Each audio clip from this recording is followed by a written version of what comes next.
Assalamualaikum warahmatullahi wabarakatuh. Perkenalkan, nama saya Renita Diwasana. Baik, di sini saya akan menjelaskan tentang strategi loyalitas orientasi pelanggan pada kualitas layanan.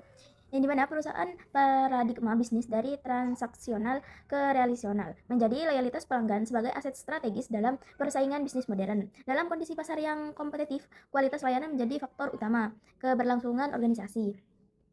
Loyalitas loyalitas pelanggan sendiri merupakan komitmen untuk terus membeli atau menggunakan produk atau jasa secara konsisten meskipun ada pengaruh dari persaingan meskipun ada pengaruh dari persaingan. Oleh karena itu, perusahaan harus memberikan kualitas layanan yang mampu memenuhi bahkan melampaui harapan pelanggan agar dapat mempertahankan loyalitas mereka. Yang kedua yaitu fondasi teoretis kualitas layanan dalam ekosistem bisnis. Kualitas layanan adalah penilaian menyeluruh pelanggan terhadap keunggulan suatu jasa yang bersifat subjektif karena dipengaruhi oleh interaksi manusia dan pengalaman pelanggan. Penilaian ini muncul karena perbandingan antara harapan pelanggan dengan kenyataan layanan yang diterima. Jika layanan mampu memenuhi atau melebihi harapan, maka akan tercipta kepuasan pelanggan yang menjadi dasar terbentuknya loyalitas jangka panjang. Tanpa kualitas layanan yang baik, strategi pemasaran lain akan kurang efektif karena pelanggan lebih menghargai pengalaman layanan yang konsisten daripada sekedar promosi. Selanjutnya yaitu dimensi sirkual sebagai standar pengukuran. Di dimensi sirkual, definisi dan fokus strategis indikator kinerja utama yaitu yang pertama ada keandalan, yang dimana kemampuan memberikan layanan yang dijanjikan dengan segera, akurat, dan memuaskan. Akurasi data, ketepatan waktu, konsistensi layanan awal hingga akhir. Yang kedua yaitu daya tanggap. Keinginan staf untuk membantu pelanggan dan memberikan layanan yang tanggap dan cepat. Kecepatan respons keluhan, kesigapan membantu kesulitan, keterkaitan informasi. Yang ketiga yaitu ada jaminan, yaitu mencakup pengetahuan, kompetensi, kesopanan dan sifat dapat dipercaya dari staf, keamanan transaksi, reputasi perusahaan, keramahan karyawan. Yang keempat yaitu ada empati, yang dimana kemudahan dalam menjalin relasi, komunikasi baik, dan pemahaman atas kebutuhan individual. Perhatian personal, pemahaman kebutuhan spesifik, waktu layanan yang nyaman. Yang kelima yaitu bukti fisik, penampilan fisik, prasarana, personel, dan lingkungan sekitar perusahaan, kebersihan fasilitas, kerapian karyawan, kemutakhiran sarana fisik atau digital. Selanjutnya yaitu mekanisme kausalitas, yaitu kualitas, kepuasan, dan loyalitas. Maksudnya, hubungan antara kualitas layanan dan loyalitas pelanggan terjadi melalui kepuasan pelanggan sebagai variabel perantara. Kualitas layanan yang baik dan membentuk persepsi positif dan kepuasan pelanggan yang kemudian mendorong loyalitas terhadap produk atau merek yang di masa depan. Penelitian menunjukkan bahwa kualitas layanan berpengaruh besar terhadap kepuasan pelanggan, dan kepuasan memiliki pengaruh yang sangat kuat dalam membentuk loyalitas.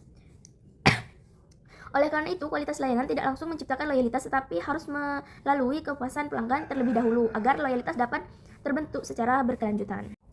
Selanjutnya yaitu analisis jalur dan permodelan struktural, yaitu hubungan kualitas layanan, kepuasan, dan loyalitas pelanggan dapat dijelaskan melalui model persamaan struktural.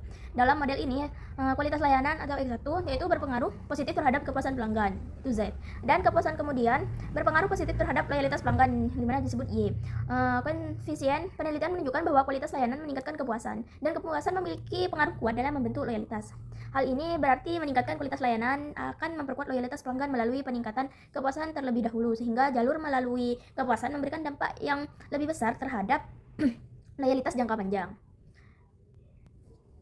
Selanjutnya yaitu strategi orientasi pelanggan dalam budaya organisasi. Yaitu maksudnya orientasi pelanggan adalah strategi bisnis yang menempatkan kebutuhan dan kepentingan pelanggan sebagai prioritas utama dalam organisasi. Perusahaan tidak hanya menjual produk atau jasa, tetapi juga memahami keinginan, harapan, kekhawatiran pelanggan untuk membangun kepercayaan dalam hubungan emosional.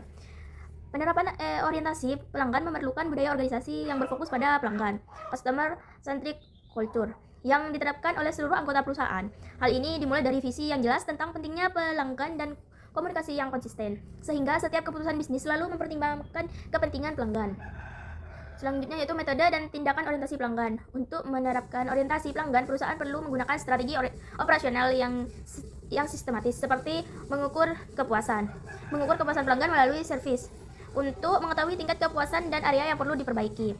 Personalisasi layanan dengan memanfaatkan data CRM agar penawaran, rekomendasi, dan komunikasi lebih sesuai dengan kebutuhan pelanggan.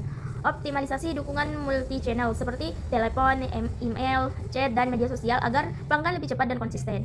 Pemberdayaan karyawan yaitu memberikan pelatihan dan wewenang kepada karyawan agar membantu pelanggan secara cepat tanpa prosedur yang rumit. Adapun langkah-langkah ini membantu perusahaan meningkatkan pengalaman pelanggan dan memperkuat loyalitas. Selanjutnya yaitu model orientasi pasar antara Victor dan Markor.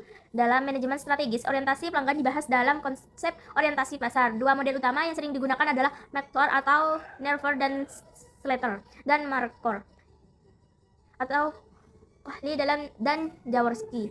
Kemudian, kedua model ini memberikan perspektif berbeda namun saling melengkapi dalam menjelaskan bagaimana perusahaan memahami dan merespon kebutuhan pasar untuk mencapai keunggulan kompetitif dan meningkatkan loyalitas pelanggan. Itu selanjutnya tentang perspektif perilaku Markor. Yang model Markor adalah menekankan pada aktivitas operasional organisasi dalam merespon pasar. 3 elemen utama Markor yaitu yang pertama intelligent generation, yaitu mengumpulkan informasi tentang kebutuhan pelanggan saat ini dan masa depan. Yang kedua intelligent dissemination, yaitu menyebarkan informasi pasar ke seluruh departemen organisasi. Yang ketiga yaitu responsiveness, yaitu tindakan nyata organisasi dalam menanggapi informasi pasar. Selanjutnya yaitu manajemen penanganan keluhan, yaitu atau complaint handle. Maksudnya kegagalan layanan merupakan hal yang tidak dapat dihindari dalam bisnis biasa. Namun keluhan pelanggan dapat menjadi peluang untuk memperkuat hubungan dan meningkatkan loyalitas jika ditangani dengan baik. Penanganan keluhan yang efektif dapat mengubah pelanggan yang kecewa menjadi pelanggan yang lebih loyal. Sebaliknya, jika keluhan tidak ditangani dengan baik, hal ini dapat menimbulkan ketidakpuasan, word of mouth negatif, dan bahkan masalah hukum. Oleh karena itu, penyelesaian keluhan secara profesional dapat membuat pelanggan merasa dihargai dan membantu perusahaan mempertahankan pelanggan dari persaingan. Itu selanjutnya 4 aspek utama penanganan keluhan menurut Tomo. 4 aspek penanganan keluhan. Yang pertama yaitu ada empati. Yang dimaksud empati itu adalah mendengarkan dan memahami perasaan pelanggan.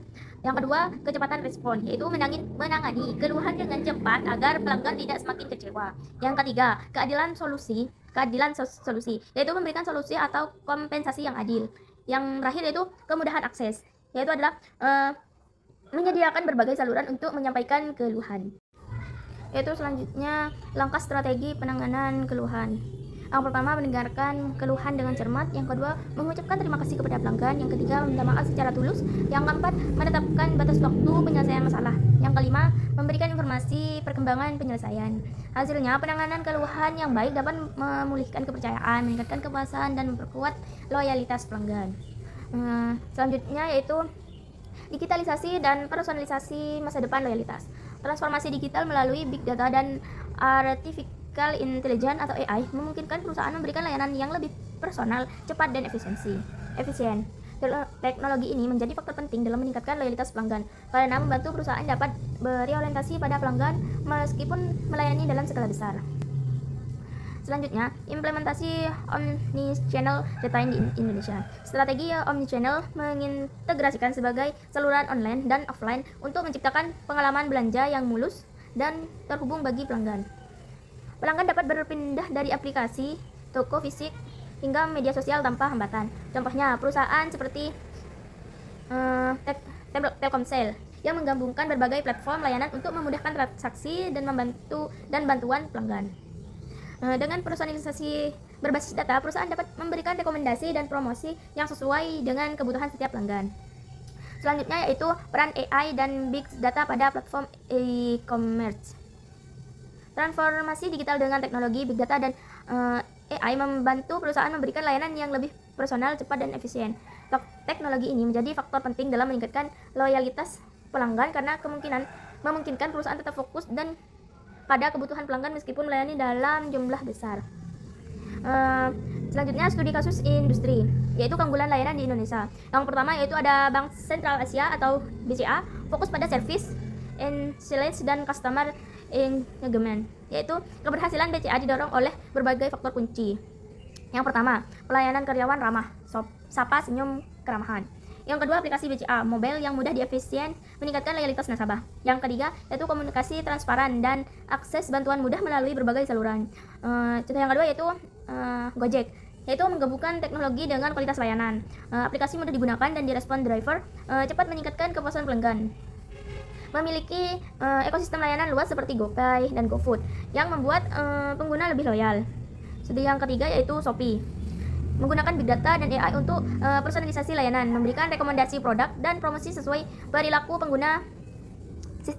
Sistem pencarian dan layanan berbasis AI membuat pengalaman belanja lebih cepat dan relevan, sehingga meningkatkan loyalitas pelanggan.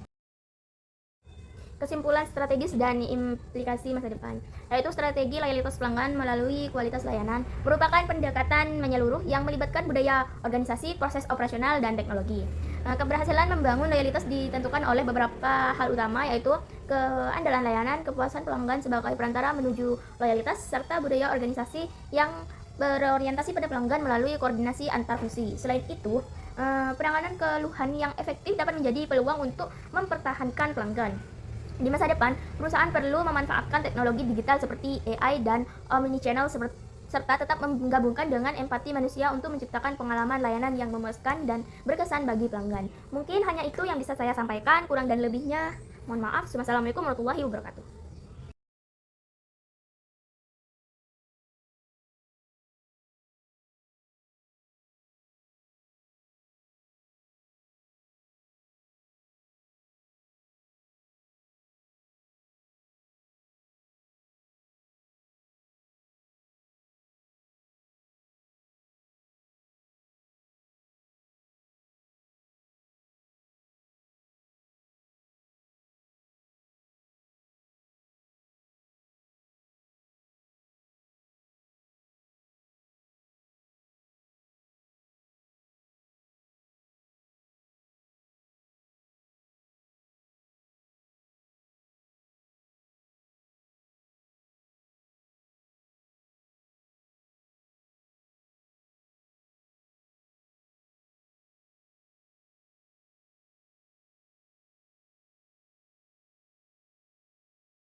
Kesimpulan strategis dan implikasi masa depan, yaitu strategi loyalitas pelanggan melalui kualitas layanan merupakan pendekatan menyeluruh yang melibatkan budaya organisasi, proses operasional, dan teknologi.